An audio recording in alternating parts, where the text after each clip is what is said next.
हाँ जी बच्चों, good morning. आवाज आ रही है सबको?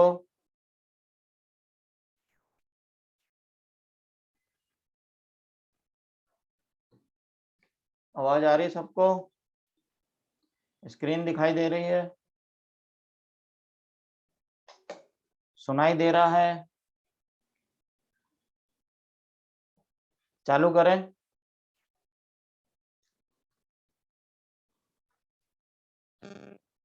चलिए जी। तो नेक्स्ट टर्न पर जो पिछली बार हमने पढ़ा था वो पढ़ा था प्रोकैरियोटिक सेल। क्या पढ़ा था? प्रोकैरियोटिक सेल के यहाँ तक आ गए थे हम। और अच्छा बताइए, जो प्रोकैरियोटिक सेल जो हमारे पास आई थी वो कितने टाइम पहले आई थी? प्रोकैरियोटिक सेल कितने टाइम पहले आई थी? 2 बिलियन ईयर्स अगो। और नॉन सेलुलर लाइफ कितने टाइम पहले आई? 1.5 बिलियन ईयर्स अगो। ये नॉन सेलुलर लाइफ आई थी या यूकैरियोटिक सेल आई थी?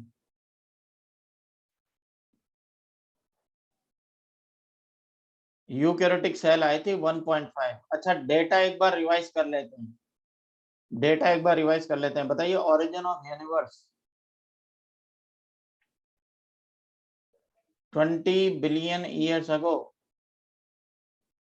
Origin of earth 4.5 billion years ago. Origin of life 4 billion years ago. Non cellular life 3 billion years ago. Cellular life मतलब prokaryotic cell 2 billion years ago. और eukaryotic cell 1.5 billion years ago. यहां तक बिल्कुल clear है? Most acceptable theory about origin of life, बोलिए। Most acceptable theory about origin of life कौन सी वाली थी?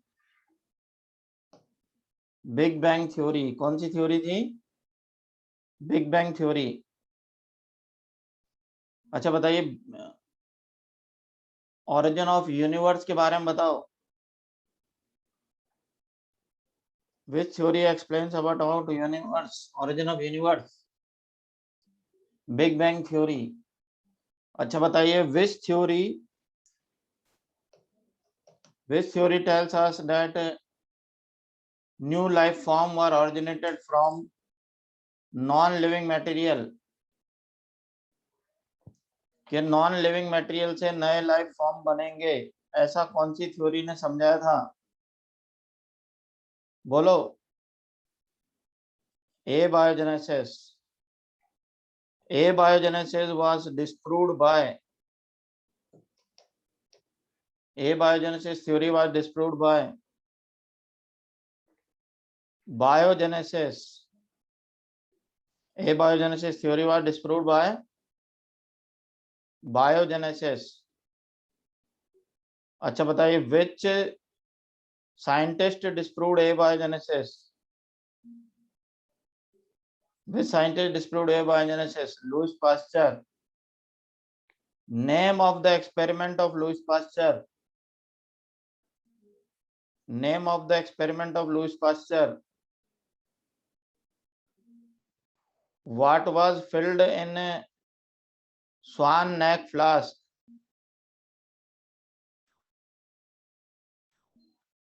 What was filled in swan neck flask? East and sugar solution. अच्छा बताइए, इसके अंदर क्या लाइफ का ओरिजिन हुआ था क्या किल्ड ईस्ट से? जब तक उसकी फ्लास्क की गर्दन टेढ़ी हुई थी, जब तक नहीं हुआ था। अच्छा बताइए, which theory is most acceptable theory about origin of life?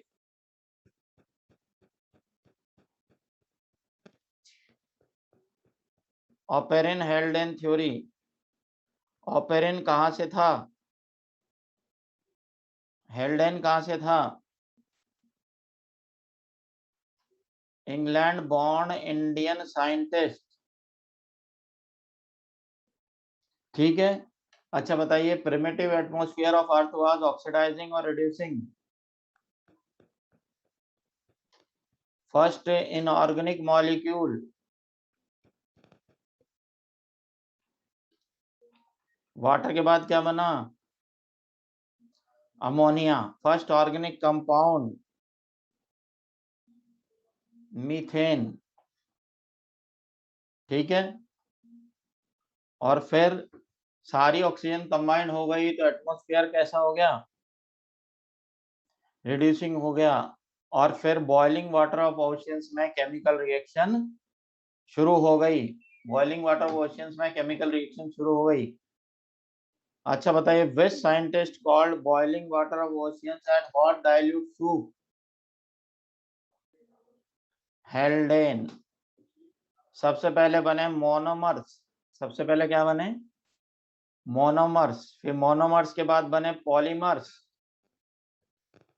फिर पॉलीमर्स के बाद मतलब कॉम्प्लेक्स ऑर्गेनिक कंपाउंड। पॉलीसैकेराइड का क्या रोल रहा होगा?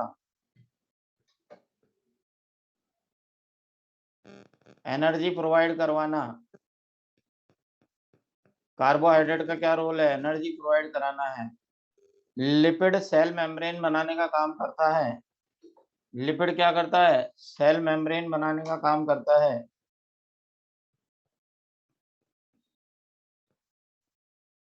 अच्छा एक बात बताओ, स्लाइड दिखाई दे रही है या नहीं? स्लाइड दिख रही है सबको?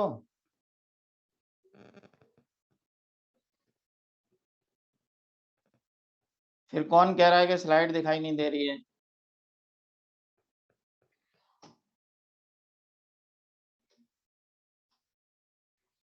स्लाइड दिखाई दे रही है ना?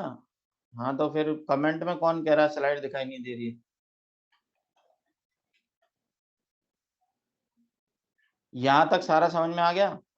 फिर उसके बाद बने प्रोटोबायोन्ट्स। क्या बने? प्रोटोबायोन्ट्स बने। प्रोटोबायोन्ट में सबसे पहला प्रोटोबायोन्ट जो लैब में बनाया था ऑपेरिन ने, उसका नाम क्या था? कॉजरवेट।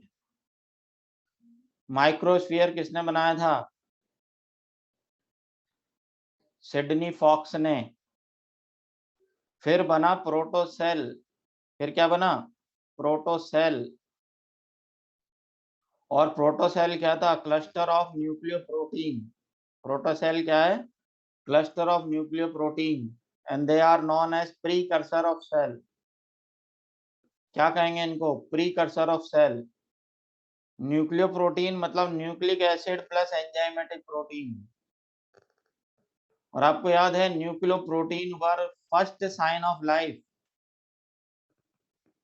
Nucleoprotein were first sign of life. फिर प्रोटोसेल से वायरस बनेगा, अभी आगे भी बताएंगे इसको। और फिर प्रोकैरियोटिक सेल बनेगी। फिर बनेगी प्रोकैरियोटिक सेल। अच्छा बताइए, प्रोकैरियोटिक सेल यूनिसेल्यूलर या मल्टी सेल्यूलर? ऑटोट्रॉप या हेटेरोट्रॉप? कीमो हेटेरोट्रॉप। एरोबिक या एनाएरोबिक? एरोबिक या एनाएरोबिक? एनाएरोबिक। ठीक है। फिर प्रोकैरियोटिक के बाद बनेगी यूकैरियोटिक। अच्छा यूकैरियोटिक कितने साल पहले? हाँ तो यूकैरियोटिक सेल कैसे बनेंगी? अब सेल ऑर्गेनेल एडवांस होते चले जाएंगे। डबल मेम्ब्रेन वाले सेल ऑर्गेनेल्स आएंगे, जैसे माइटोकॉन्ड्रिया, क्लोरोप्लास्ट वगैरह। याद है ना? It is example of endosymbiosis. और इस तरह से फिर प्रोकैरियोटिक सेल एडवांसमेंट होकर के किस में बदल जाएगी? यूकैरियोटिक सेल में। और ये कितने साल पहले होगा? 1.5 बिलियन ईयर्स अगो। ठीक है, नेक्स्ट स्लाइड। अपन अब प्रोटोबायंट से शुरू करते हैं। कहाँ से शुरू करते हैं? प्रोटोबायंट। अगर आपसे पूछे भाई व्हाट इज प्रोटोबायंट, तो क्या है? Cluster of macromolecule. प्रोटोबायंट क्या है? Cluster of macromolecules, they are colloidal drop like structure. Macromolecule मतलब बड़े बड़े molecule, colloidal drop like structure हैं। ये छोटे छोटे मॉलिक्यूल आपस में जुड़ते हैं और बड़े बन जाते हैं। ये छोटे छोटे मॉलिक्यूल आपस में जुड़ करके बड़े बन जाते हैं, इससे इनमें ग्रोथ दिखाई देती है। कोलाइड नहीं पढ़ा आपने? कोलाइडल सॉल्यूशन, हाँ जी।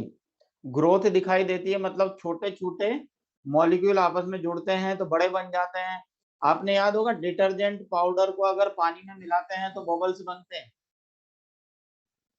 याद है?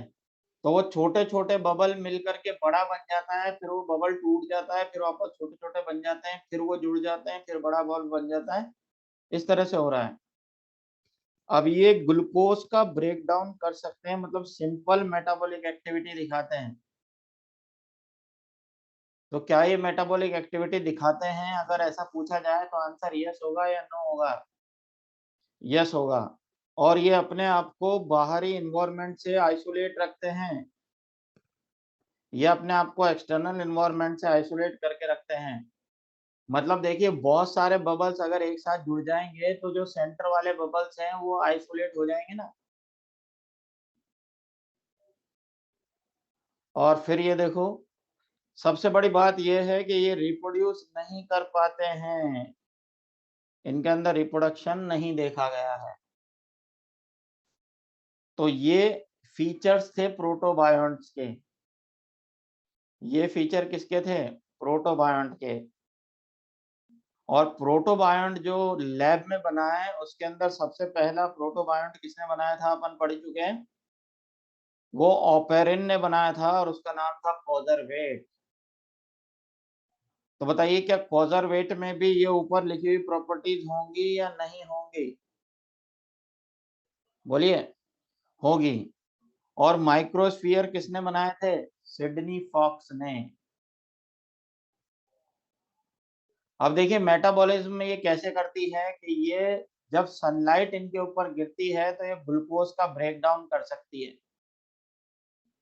जब सनलाइट इनके ऊपर गिरती है तो ये ग्लूकोज का ब्रेक डाउन कर सकती है, बस इतना सा ही मेटाबॉलिक एक्टिविटी है इनके अंदर और नहीं है। फिर अपन बात करें प्रोटोसेल की। किसकी बात करें? प्रोटोसेल की। तो याद रखें कोजरवेट में लिपिड मेम्ब्रेन नहीं थी। प्रोटोसेल क्या है? क्लस्टर ऑफ न्यूक्लियोप्रोटीन, न्यूक्लियोप्रोटीन के गुच्छे हैं। न्यूक्लियोप्रोटीन मतलब न्यूक्लिक एसिड और एंजाइमेटिक प्रोटीन। अब यहाँ पर एंजाइमेटिक पावर आ गई है प्रोटीन में, मतलब ये अपनी कॉपी बना सकते हैं। और इसीलिए हमने न्यूक्लियोप्रोटीन को क्या कहा है? First sign of life. इसको इंपॉर्टेंट मार्क करें, फर्स्ट साइन ऑफ लाइफ, इसको इंपॉर्टेंट मार्क करें। तो अगर आपसे पूछे भाई फर्स्ट साइन ऑफ लाइफ हमें किसमें दिखाई देता है, क्या बोलोगे? न्यूक्लियोप्रोटीन में दिखाई देता है।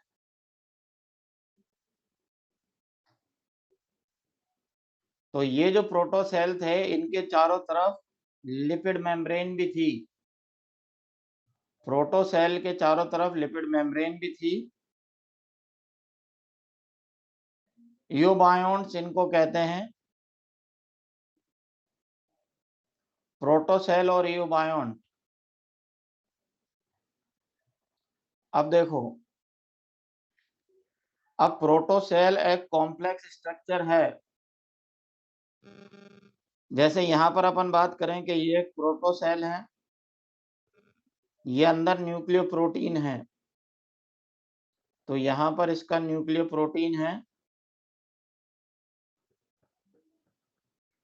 और ये हमारे पास प्रोटोसेल है। और फिर एक दिन क्या हुआ कि तेज वेव्स आई तो प्रोटोसेल के टुकड़े हो गए। तो यहाँ जो लिपिड की मेम्ब्रेन थी वो लिपिड की मेम्ब्रेन टूट गई, लिपिड की मेम्ब्रेन के टुकड़े हो गए। तो ये जो न्यूक्लियोप्रोटीन है वो ओशियन वाटर में गिर पड़ा।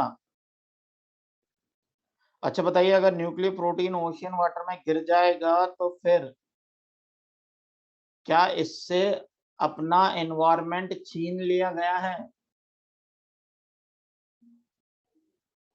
अरे पहले बंद था ना लिपिड के अंदर, अब बंद है क्या? तो इससे अपना एनवायरनमेंट छीन लिया गया है, और अगर इससे अपना एनवायरनमेंट छीन लिया गया है तो बताओ ये एक्टिव होगा या इनएक्टिव हो जाएगा? ये इनएक्टिव हो गया। अब साहब यहाँ पर अपन देख रहे हैं दूसरी प्रोटोसेल है, यहाँ दूसरी प्रोटोसेल है, और अगर ये न्यूक्लियो प्रोटीन इसके अंदर घुस जाता है तो बताइए इसको अपना एनवायरनमेंट दोबारा मिलेगा या नहीं? और दोबारा मिलते ही ये क्या हो जाएगा? एक्टिव हो जाएगा, और इस तरह से जो स्ट्रक्चर बनेगा इसको अपन बोलेंगे वायरस। अच्छा बताइए, वायरस जो है वो होस्ट सेल के बाहर एक्टिव होगा या इनएक्टिव? लेकिन होस्ट सेल के अंदर जाते ही अपनी कॉपी बनाने लगता है, एक्टिव हो जाता है। ठीक ऐसा ही बिहेवियर न्यूक्लियोप्रोटीन में नजर आ रहा है, ऐसा ही बिहेवियर यहाँ न्यूक्लियोप्रोटीन में नजर आ रहा है ना। इसका मतलब ये वायरस जैसा स्ट्रक्चर यहाँ बन चुका है प्रोटोसेल के न्यूक्लियोप्रोटीन से। और वायरस को अपन क्या बोलते हैं? Connecting link between living and non living. और अब यहाँ पर जो प्रोटोसेल है वो एक कॉम्प्लेक्स स्ट्रक्चर थी। अच्छा बताओ, वायरस के पास खुद की मेटाबॉलिक मशीनरी है क्या? ये होस्ट सेल पे डिपेंड करता है ना। तो ये वायरस एक सिंपल स्ट्रक्चर रहेगा, तो प्रोटोसेल कॉम्प्लेक्स और वायरस सिंपल, तो ये एवोल्यूशन कैसा जा रहा है? कॉम्प्लेक्स टू सिंपल, और इसको अपन बोलेंगे रिट्रोग्रेसिव। अगर इवोल्यूशन कॉम्प्लेक्स से सिंपल की तरफ जाए तो इसको क्या बोलेंगे? रिट्रोग्रेसिव। अच्छा फिर अगर नीट में क्वेश्चन पूछ लिया जाए कि बताइए evolution is always progressive, this statement is correct or incorrect? Incorrect हो जाएगा, क्योंकि कभी कभी इवोल्यूशन रिट्रोग्रेसिव भी होता है ना। अच्छा बताइए, in evolution always complex structure are formed, सही है या गलत है? इनकरेक्ट है, तो कभी कभी सिंपल भी बन जाता है कॉम्प्लेक्स से, और उसको अपन कैसा इवोल्यूशन कहते हैं? रिट्रोग्रेसिव, मतलब formation of simple organism from complex. तो कॉम्प्लेक्स ऑर्गेनिज्म से सिंपल फॉर्म बन जाना ये रेट्रोग्रेसिव है। तो बताइए इवोल्यूशन डायरेक्शनल हुआ या नॉन डायरेक्शनल?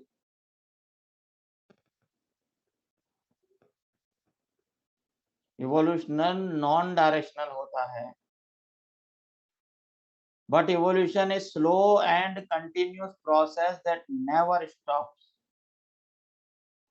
इवोल्यूशन एक धीमी और लगातार चलने वाली प्रोसीजर है जो कभी भी रुकेगी नहीं।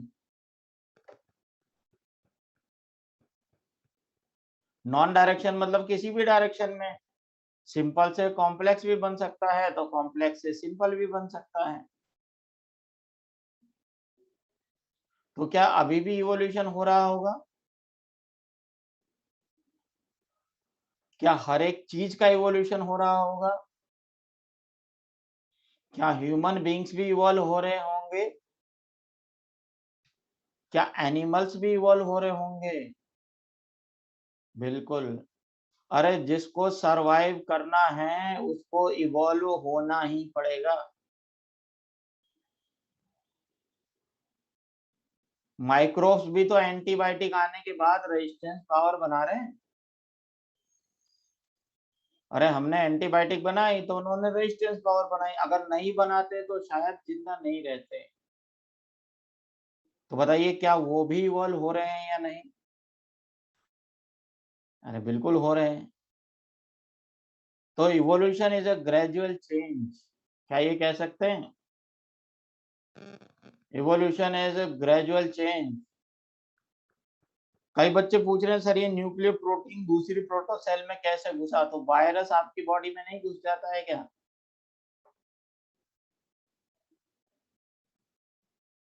बिल्कुल। तो क्या कोरोना वायरस भी इवॉल्व हो रहा है क्या? अरे बिल्कुल हो रहा है। आपने वैक्सीन बनाया, उसने नई फॉर्म बना ली, म्यूटेशन हो रहा है ना। जल्दी जल्दी अलग अलग स्ट्रेन आ रहे हैं। और ये अलग अलग स्ट्रेन क्यों आ रहे हैं? अलग अलग स्ट्रेन क्यों आ रहे हैं? म्यूटेशन से आ रहे हैं। लेकिन म्यूटेशन इतनी जल्दी क्यों हो रहा है? म्यूटेशन इतनी जल्दी क्यों हो रहा है? और एक बात बताओ, आप वैक्सीन भी तो लगा रहे हो। वैक्सीन लगाने के बाद वायरस के बाद दो ही रास्ते हैं, या तो मर जाए या सर्वाइवर के लिए कुछ ना कुछ करे। दो ही रास्ते बच जाते हैं ना, या तो मर जाए या सर्वाइवल के लिए कुछ ना कुछ करे। तो जो मर जाता है वो तो कोई बात नहीं, लेकिन जो सरवाइव कर गया वो म्यूटेशन करके ही तो सरवाइव करेगा ना। ठीक है जी। तो evolution of virus is example of which evolution? Retrogressive evolution. और रेट्रोगेसिव मतलब क्या होता है? कॉम्प्लेक्स से सिंपल बन जाना। कॉम्प्लेक्स से सिंपल बन जाना। ठीक है। अब आगे अपन बढ़ते हैं। तो ये जो प्रोटोसेल और एओबायोंट है ये 3 बिलियन ईयर्स अगो आई। आपके माइंड में कंफ्यूजन हो रहा होगा ना कि सर 4 बिलियन ईयर्स अगो कौन आया था? तो न्यूक्लियो प्रोटीन आए थे। 4 बिलियन ईयर्स अगो कौन आया था? Nucleo protein.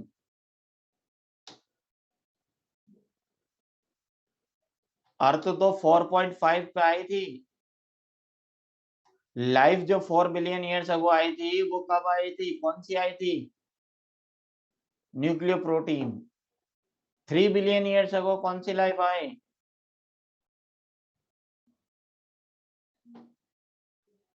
यूबायोंट, यानी कि प्रोटोसेल। और 2 बिलियन ईयर्स अगो कौन सी आएगी?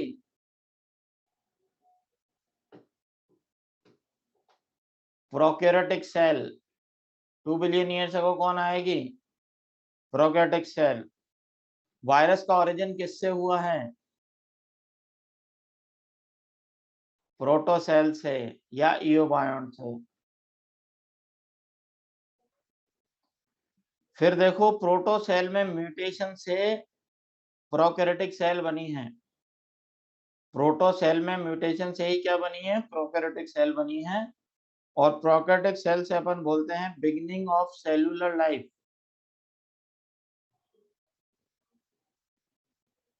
Beginning of cellular life. ये सारे चेंजेस जो आ रहे हैं ना, एक फॉर्म से दूसरी फॉर्म बन रही है, उसके पीछे रीजन म्यूटेशन ही है। फिर आपके दिमाग में एक डाउट आ रहा होगा कि सर इतना ज्यादा म्यूटेशन आता है क्या अर्थ पर? और अगर आता है तो अभी क्यों नहीं आ रहा? नहीं।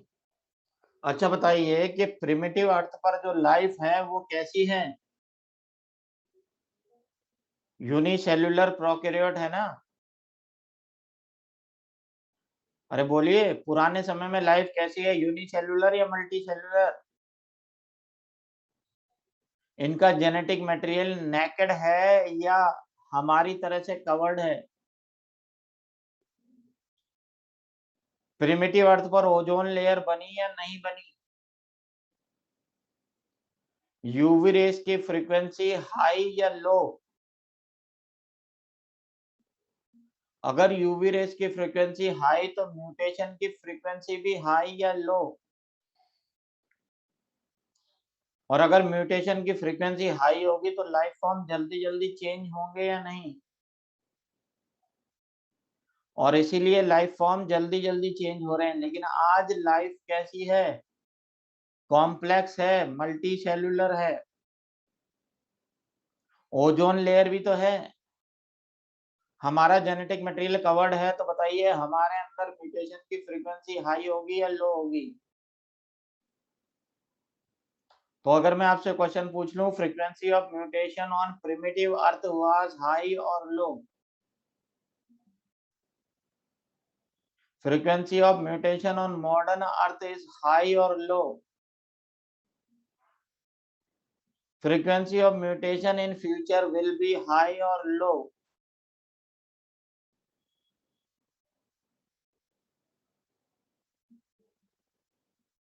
फ्यूचर में हाई होने के चांसेस हैं, क्योंकि हम ओजोन लेयर तोड़ते जा रहे हैं।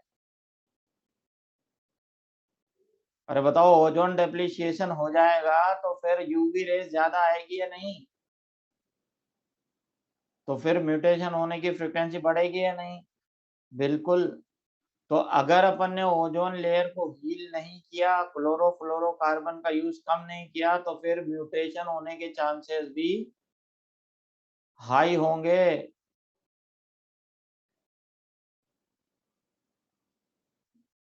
अब कुछ बच्चे पूछ रहे हैं सर ह्यूमन इवोल्यूशन रेट्रोग्रेसिव है क्या? अच्छा, ह्यूमन बीइंग क्या कॉम्प्लेक्स थे क्या पहले, अब सिंपल हो गए हो, या हम कॉम्प्लेक्स होते जा रहे हैं? तो हम तो अपने एंसेस्टर से प्रोग्रेसिव ही रखते हैं ना। हाँ जी। तो अब ये जो प्रोकैरियोटिक सेल है, यहाँ तक अपन पढ़ चुके हैं, और इसको अपन बोलते हैं फर्स्ट सेल्यूलर लाइफ, और ये 2 बिलियन ईयर्स अगो आई थी। इसके बाद ये जो प्रोकैरियोटिक सेल है, बताइए क्या ये फोटोसिंथेसिस कर पा रही है या नहीं? नहीं, तो फिर न्यूट्रिशन का मोड क्या होगा? Chemo heterotroph. कैसी है ये? कीमो हेट्रोट्रॉप, मतलब ओशियन में जो ऑर्गेनिक मॉलिक्यूल पड़े हैं उन्हीं को खा रही है। ओशियन में जो ऑर्गेनिक मॉलिक्यूल पड़े हैं उन्हीं को खा रही है। एरोबिक है या एनारोबिक? एनारोबिक है। अच्छा बताओ, अगर ये लगातार ओशियन में से ऑर्गेनिक मॉलिक्यूल खाती रहेगी तो ऑर्गेनिक मॉलिक्यूल कम होंगे या बढ़ जाएंगे? और कम हो जाएंगे तो एक दूसरे को खाने लगेगी, और लास्ट में एक ही सेल बचेगी और वो भूख से मर जाएगी। लेकिन हम लोग जिंदा हैं, चैप्टर पढ़ रहे हैं, इसका मतलब इन्होंने अपना मोड ऑफ न्यूट्रिशन चेंज किया होगा, और अब इन्हों को अपना मोड ऑफ न्यूट्रिशन चेंज करना पड़ेगा, वरना ये सरवाइव नहीं करेंगी। तो पुरानी जो प्रोकैरियोटिक सेल थी, वो सराउंडिंग से ऑर्गेनिक मॉलिक्यूल को एब्जॉर्ब करती जाती थी और उससे अपना न्यूट्रिशन लेती थी, और इसलिए हमने इसको बोला कीमो हेट्रोट्रॉप और एनारोब। अब इनके पास दो ऑप्शन है, एक कीमोसिंथेसिस, एक फोटोसिंथेसिस। न्यूट्रिशन के लिए दो ऑप्शन है, एक कीमोसिंथेसिस और एक फोटोसिंथेसिस। बताइए पहले क्या आएगा?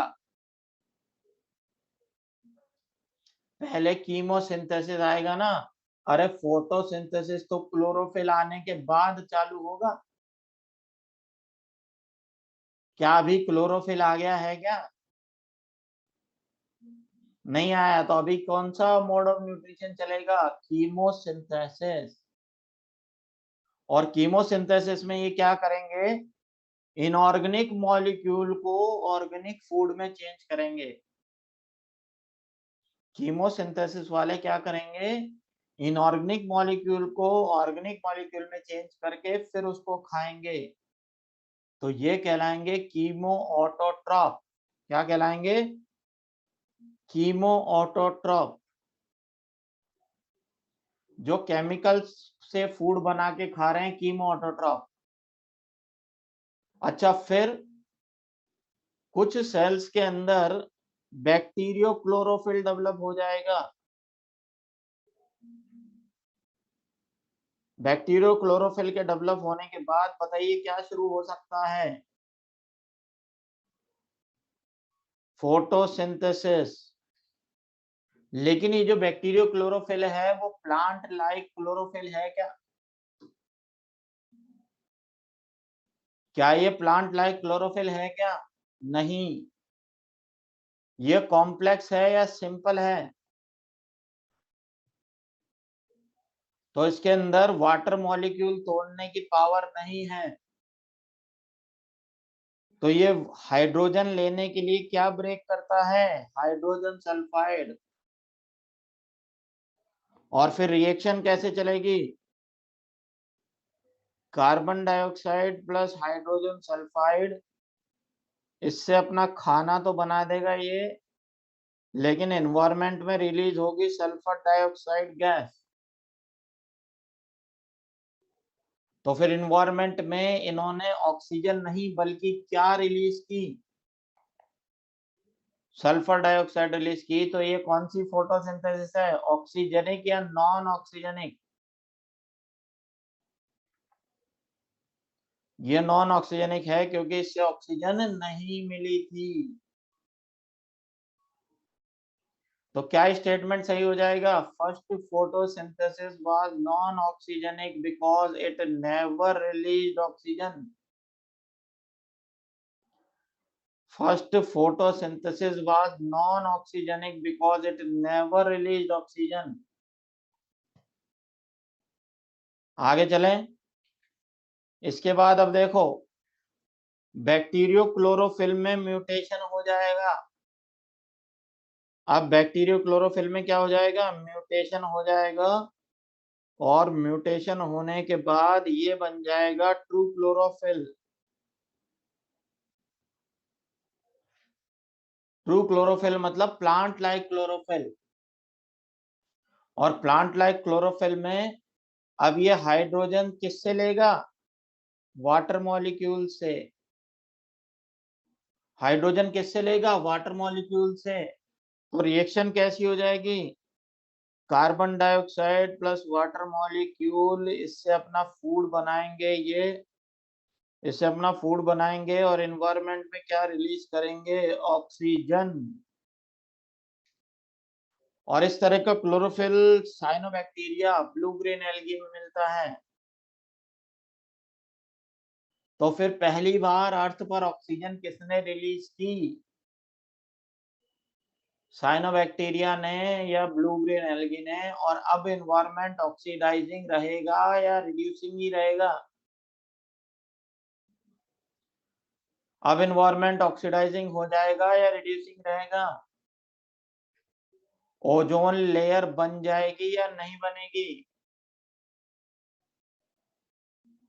ओजोन लेयर बन जाएगी तो यूवी रेज ज्यादा आएंगी या कम आएंगी?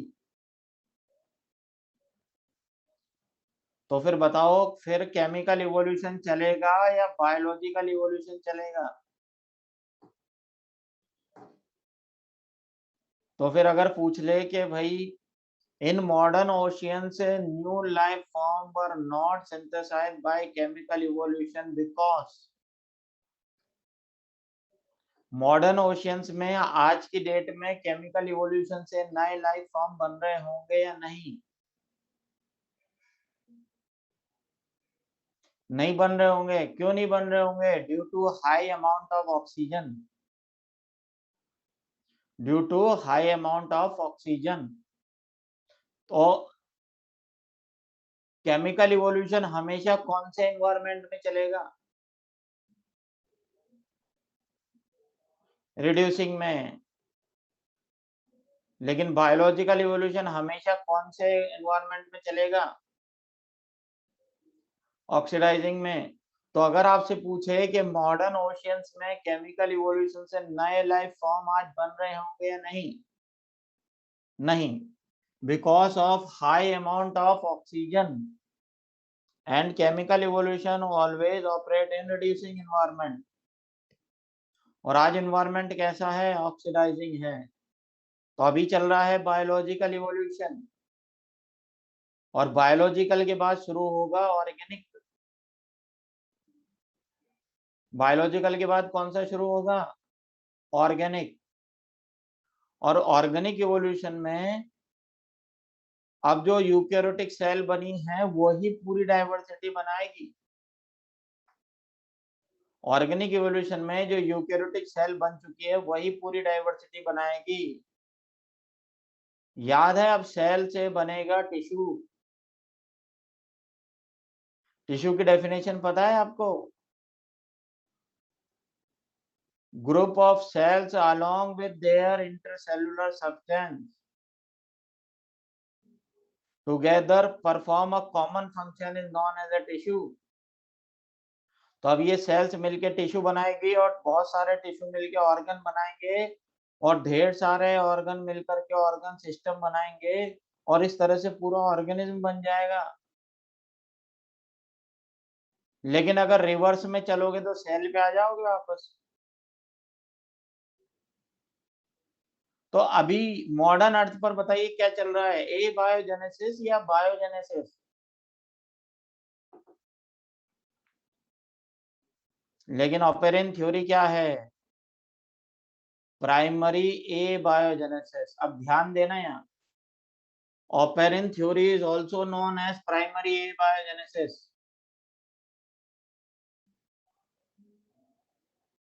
Apparent theory is also known as primary A biogenesis.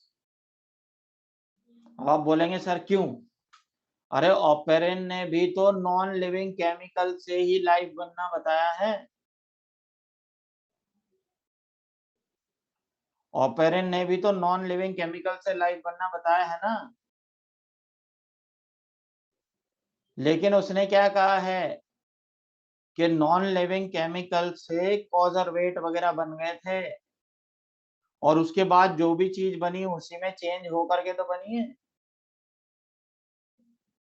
अरे बोलिए, सारी चीजें कॉजरवेट में चेंज होकर के प्रोटोसेल बनी, फिर प्रोकैरियोटिक सेल बनी, फिर यूकैरियोटिक सेल बनी। तो कॉजरवेट तक का क्या है? ए बायोजेनेसिस। कॉजरवेट तक क्या है? बायोजेनेसिस। लेकिन कॉजरवेट के बाद तक सारा क्या है? बायोजेनेसिस। कॉजरवेट के बाद तक का सारा क्या है? बायोजेनेसिस। तो बताओ ऑपेरेंट थ्योरी प्राइमरी ए बायोजेनेसिस है या कंप्लीट ए बायोजेनेसिस है? बोलो बोलो। प्राइमरी ए बायोजेनेसिस है। प्रोटोसेल तो कॉजरवेट से ही बनी है ना। तो ये क्या है? प्राइमरी ए बायोजेनेसिस है। फिर आप सोच रहे होंगे सर, ग्रीक फिलोसफर्स ने भी तो विचारों ने ए बायोजेनेसिस ही कहा था। अरे कहा था या नहीं? फिर उनकी थ्योरी तो रिजेक्ट कर दी थी और ऑपेरेन हेल्डेन भी ए बायोजेनेसिस की बात कर रहा है, लेकिन इसकी थ्योरी एक्सेप्ट हो गई। बताइए ऐसा क्यों?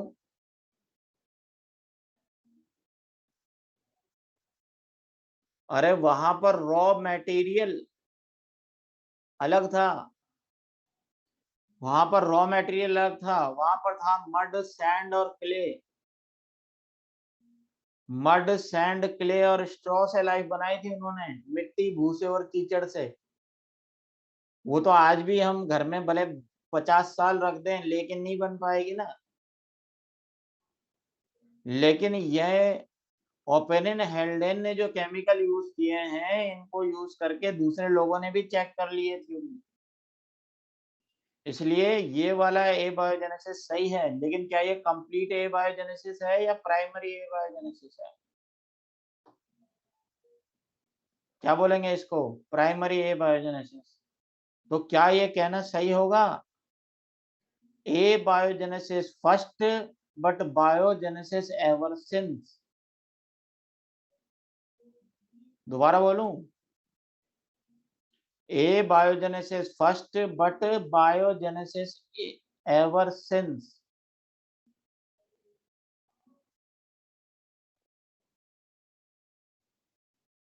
तो शुरुआत में लाइफ फॉर्म किससे बने? ए बायोजेनेसिस से। लेकिन उसके बाद तो सारे उसी से बनते जा रहे हैं ना। अरे देखो प्रोटोबायंट में चेंज हुआ तो प्रोकैरियोटिक तो प्रोटोसेल बना। यहां तक समझ गए। प्रोटोबायंट में म्यूटेशन हुआ तो प्रोटोसेल बना, प्रोटोसेल में म्यूटेशन हुआ तो प्रोकैरियोटिक सेल बना, और फिर प्रोकैरियोटिक सेल से यूकैरियोटिक सेल बना। अरे ये बायोजेनेसिस है ना। हाँ जी, तो क्या बोलेंगे, initial A biogenesis followed by continuous biogenesis. अब क्लियर हो गया है बच्चों। चलिए जी आगे बढ़ते हैं। तो फिर पहली बार ऑक्सीजन किसने रिलीज की? साइनोबैक्टीरिया और ब्लू ग्रेन। ये फर्स्ट फोटोसिंथेसिस वाज ऑक्सीजनिक और non oxygenic, as it never release oxygen. फिर आगे, ऑक्सीजन रिवॉल्यूशन से क्या फायदे हुए? जो पहले एनवायरमेंट रिड्यूसिंग था वो कैसा हो गया? ऑक्सीडाइजिंग हो गया। मीथेन, अमोनिया, इन सब ने ऑक्सीजन से रिएक्शन करके कार्बन डाइऑक्साइड, नाइट्रोजन और वाटर बना लिया। ओजोन लेयर का फॉर्मेशन हो गया। रेस्पिरेशन कैसा हो गया? एरोबिक हो गया। और फिर यूकैरियोटिक सेल बन गई। यहां तक सारी चीजें समझ में आ गई। तो बताइए ऑक्सीजन रिवॉल्यूशन से क्या क्या चेंजेस आए हैं? एनवायरमेंट कैसा हो गया है? ऑक्सीडाइजिंग। मीथेन अमोनिया ने ऑक्सीजन से रिएक्शन कर ली है। ओजोन लेयर बन गई है। Aerobic mode of nutrition establish हो गया है। और बन गई है यूकैरियोटिक सेल। फिर देखो मिलर यूरे एक्सपेरिमेंट। क्या देखेंगे? मिलर यूरे एक्सपेरिमेंट। तो अब केमिकल इवोल्यूशन खत्म हो गया, बायोलॉजिकल खत्म हो गया, और आज की डेट में कौन सा इवोल्यूशन चल रहा है अर्थ पर? ऑर्गेनिक। आज की डेट में कौन सा इवोल्यूशन चल रहा है? ऑर्गेनिक। अब देखो ऑपेरेन हेल्डेन थ्योरी को एक्सपेरिमेंटली प्रूव किया मिलर और यूरे ने। ऑपेरेन हेल्डेन थ्योरी को मिलर और यूरे ने एक्सपेरिमेंटली प्रूव किया है।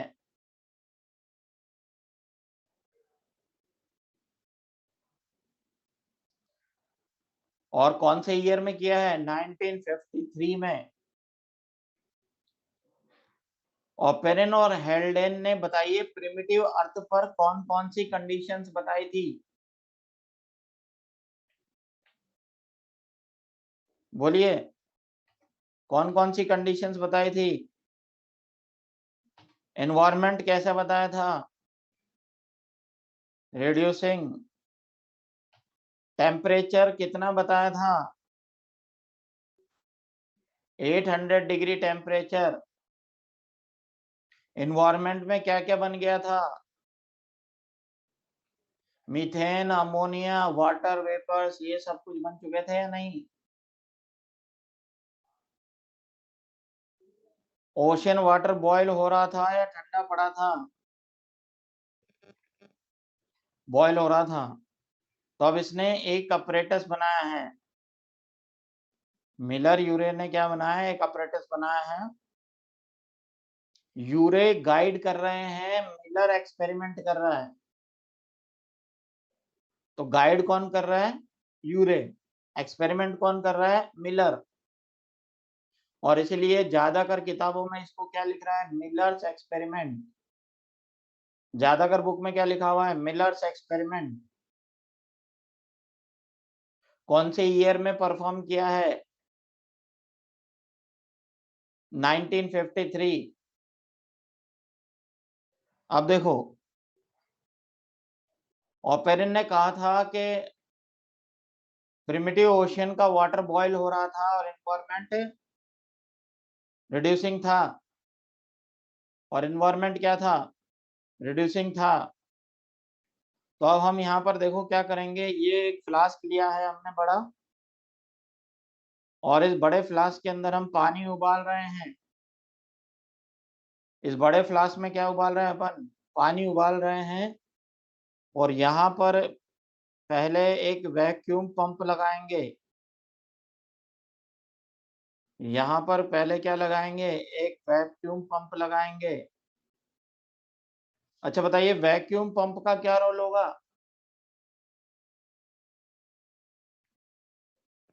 एयर निकाल देंगे ना।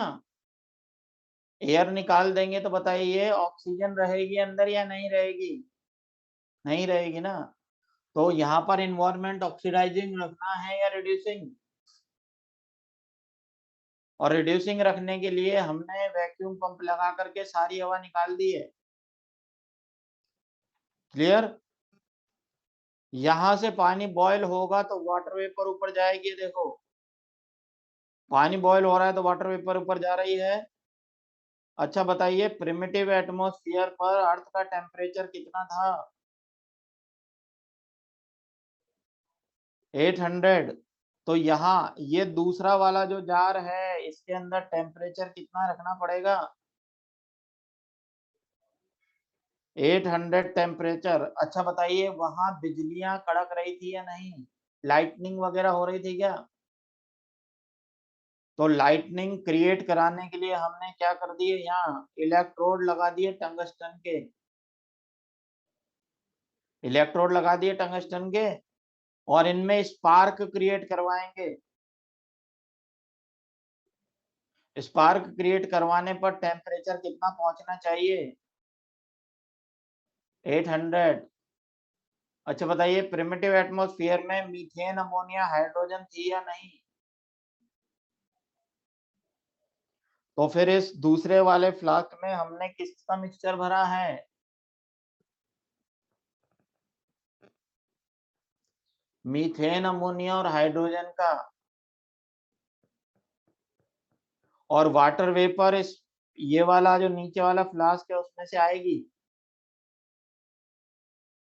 अब देखो, यहां से हमने पानी उबालना शुरू किया है तो वाटर वेपर बनी है। वाटर वेपर इस दूसरे फ्लास्क में जैसे ही पहुंची, हम इलेक्ट्रिक स्पार्क कर देंगे।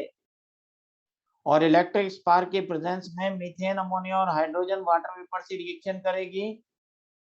और जो भी चीज यहाँ बनेगी वो गैसियस फॉर्म में बनेगी। स्पार्क कैसे करेंगे? अरे बिजली के तार आपस में टच करा करके चिंगारी निकालेंगे। इलेक्ट्रोड लगाए हैं ना। अच्छा बताइए, मीथेन, अमोनिया और हाइड्रोजन जब आपस में रिएक्शन करेंगे वाटर वेपर से तो यहाँ भी तो गैस या वेपर ही बनेगी। बनेगी ना। हाँ जी। तो उसको वापस लिक्विड में कैसे कन्वर्ट करेंगे? ठंडा करके। तो बताइए क्या लगाना पड़ेगा?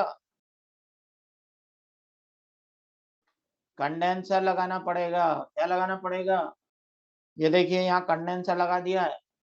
इधर से ठंडा पानी अंदर भेज रहे हैं, यहाँ से गर्म पानी होकर बाहर आ रहा है। तो इस कंडेंसर से यहाँ पर जो भी चीज बनी वो लिक्विड में कन्वर्ट हो रही है, वाटर वेपर्स में कन्वर्ट हो रही है। ये लिक्विड इकट्ठा हो रहा है यहाँ पर। ये लिक्विड इकट्ठा हो रहा है यहाँ पर। और ये एक्सपेरिमेंट इसने 18 डेज तक चलाया। कितने दिन तक चलाया? 18 दिन तक चलाया। And on 18th day, a red color fluid was collected in the tube. कैसा फ्लूइड यहाँ पर मिला? रेड कलर का फ्लूइड मिला। कौन से दिन मिला रेड कलर का फ्लूइड? 18th day. और इस रेड कलर के फ्लूइड में क्या था बताइए? Mixture of amino acids. Red colour के फ्लूइड में क्या था? Mixture of amino acid. और यहाँ पर 3 अमाइनो एसिड थे। सबसे पहले एलानिन। इसके बाद अपन बात करें एस्पार्टिक एसिड।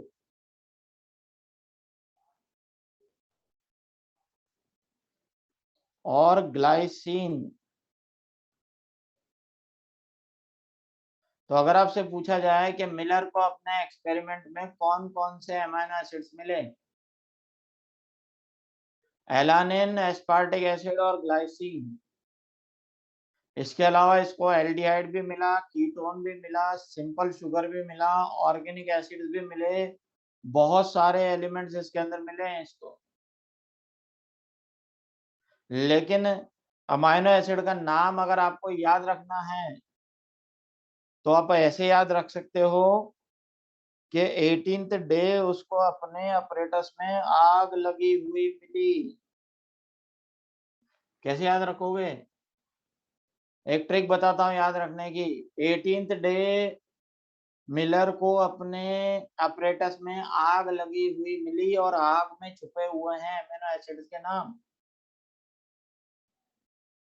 ए से क्या है? एलानिन, दूसरे ए से एस्पार्टिक एसिड और जी से ग्लाइसिन। यहां से नीट में क्वेश्चन आया हुआ है। तो बताइए कौन कौन से अमीनो एसिड मिले हैं? आग मिली है, और आग में क्या क्या मिला? एलानिन, एस्पार्टिक एसिड और ग्लाइसिन। कौन से दिन मिला? 18th day. टेम्परेचर कितना रखा था? स्पार्क किससे करवाया था?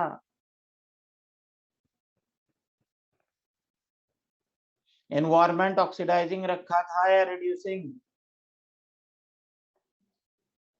बड़े वाले जार में क्या क्या लिया था? मीथेन, अमोनिया और वाटर वेपर्स। और ये एक्सपेरिमेंट किसका एविडेंस है?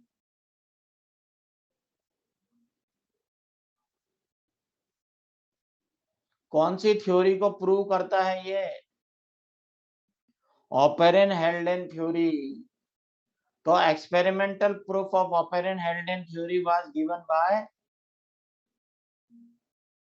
Miller in which year? 1953।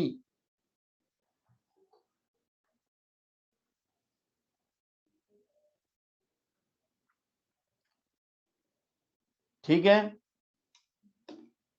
अब देखो, नीट का पेपर मैं तो बनाऊंगा नहीं जो आपसे बोलूं साहब ईयर इंपॉर्टेंट है या नहीं है। अगर मैं बोल दूं नहीं नहीं ईयर इंपॉर्टेंट नहीं है, और अगर उसने पूछ लिया तो नहीं। तो ये एक्सपेरिमेंट समझ में आया? मैं नहीं जाऊंगा, फिर आप लोग ही जाओगे अगर याद नहीं करोगे तो। देखो मेन बात ये है, अभी बोर्ड के एग्जाम कैंसिल हो चुके हैं, लेकिन नीट कैंसिल नहीं होगा, याद रखना। और क्योंकि गवर्नमेंट को ही पता है कि स्कूल नहीं खुले हैं, कोचिंग नहीं खुले हैं, बच्चों ने ढंग से तैयारी नहीं की है, तो नीट का एग्जाम इजी होने वाला है। और नीट का एग्जाम बिल्कुल इजी होगा। इसलिए छोटी छोटी चीजें पूछी जाएंगी। याद है पिछली बार पूछा था सेल थ्योरी किसने दी थी? लोगों ने पूरी सेल थ्योरी याद कर ली थी, लेकिन आर फिर तो भूल ही गए। हाँ जी। इसलिए जो छोटी छोटी चीजें, जो आपको लग रहा है ना कि ये मतलब ये भी कोई पूछने की चीज है क्या, लेकिन वो भी पूछी जा सकती है। और कई बच्चे क्या है, बहुत भारी भरकम, बहुत हाई फाई लेवल पे चल रहे हैं। बोला नहीं मैं तो ये करूंगा, वो करूंगा, वो करूंगा, पता चला कि उतना लेवल ही नहीं आया। इसलिए छोटी छोटी चीजें, आसान आसान चीजें जो आपको आसानी से याद हो जाती है, उनको तो कम से कम पक्का याद कर ही लो। ठीक है, अब आगे बढ़ते हैं अपन। Evidence for meteorite. याद है मैंने आपसे कहा था स्टार्टिंग में जब अपन चैप्टर पढ़ रहे थे कि एक when you look at the stars at clear night then you are peeping in the past। कुछ याद आ रहा है? और तब हमने एक मीटियोराइट को गिरते हुए देखा था। और याद करो मीटियोराइट में क्या क्या मिला था? अमाइनो एसिड मिले थे। यहाँ पर मैं फोटो लेके आया हूँ उसका। ये मीटियोराइट है, और ये मुर्चिसन मीटियोराइट है। जो ऑस्ट्रेलिया में मुर्चिसन नाम की जगह पर गिरा था 28 सितंबर 1989 को, और ये इसका फोटो है। यहाँ पर देखिए, इसके अंदर कार्बन भी मिला है, प्यूरिन मिला है, पायरिमिडीन मिला है। प्यूरिन और पायरिमिडीन क्या होता है? नाइट्रोजनस बेसेस होते हैं ना, जिनसे जेनेटिक मटेरियल बनता है। याद आ रहा है कुछ? तो जब ये मीटेओराइट वहां से ये सारी चीजें लेके आ गया है, तो हो सकता है कि लाइफ फॉर्म भी लेके आ गया हो, स्पोर लेके आ गया हो। और इसलिए अपन क्या बोलते हैं, cosmic panspermia is favourite idea of astronomers. और ऐसे मीटेओराइट ऐसा नहीं कि यही गिरा है, बहुत सारे गिरते हैं। अभी आपको याद होगा, कम से कम ये तो 4-5 महीने पहले राजस्थान में भी गिरा था। एक 5-6 किलो के पत्थर के साइज का गिरा था राजस्थान में भी। आप गूगल पे सर्च कर सकते हैं। इसके अलावा आपको याद है, महाराष्ट्र में तो पूरा लोनार लेक इसी से बना है। तो ये मीटेओराइट जो है वो टाइम टू टाइम जब ग्रेविटी से खिंच जाते हैं, और अगर बड़ी साइज के होते हैं तो अर्थ से टकराते हैं, क्रेटर बनाते हैं। सबसे ज्यादा क्रेटर जो बने हुए हैं वो लेट क्रिटेशियस पीरियड के बने हुए हैं। सबसे ज्यादा जो क्रेटर बने हुए हैं वो लेट क्रिटेशियस पीरियड के बने हुए हैं। क्रिटेशियस पीरियड अपन आगे आने वाले लेक्चर में पढ़ेंगे। और आपको याद है, डायनासोर जो एक्सटिंक्ट हुए हैं, डायनासोर का एक्सटिंक्शन भी ऐसे ही मीटेओराइट की वजह से हुआ है।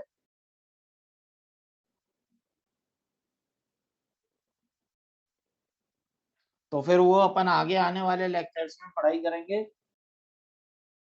और जो 13th को आपका टेस्ट होने वाला है, 13th को टेस्ट होने वाला है, उसके अंदर जेनेटिक डिसऑर्डर से लेकर के human health and disease, genetic disorder से लेकर के आगे बचा हुआ पूरा,